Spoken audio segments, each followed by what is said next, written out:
A reading from the Holy Gospel according to St. Mark. Jesus and his disciples came to the other side of the sea, to the territory of the Gerasenes.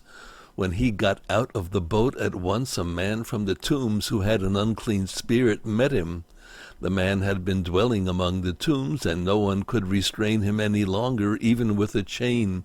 In fact, he had frequently been bound with shackles and chains, but the chains had been pulled apart by him, and the shackles smashed, and no one was strong enough to subdue him. Night and day among the tombs and on the hillsides he was always crying out and bruising himself with stones.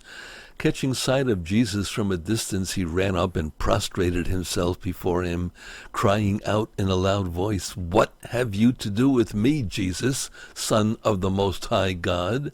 I adjure you by God, do not torment me." He had been saying to him, "Unclean spirit, come out of the man." He asked him, "What is your name?" He replied, "Legion is my name. There are many of us." And he pleaded earnestly with him not to drive them away from their territory.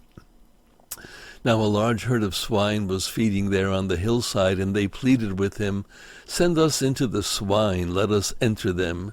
And he let them, and the unclean spirits came out and entered the swine.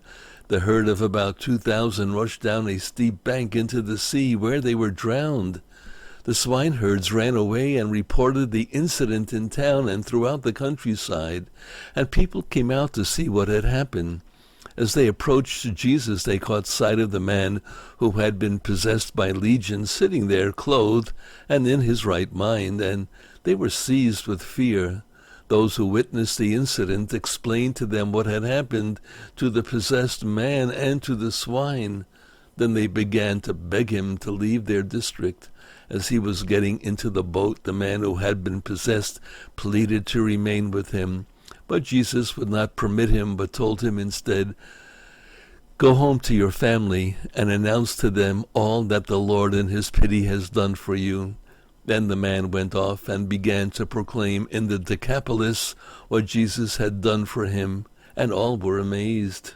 The Gospel of the Lord. Praise to you, O Lord Jesus Christ.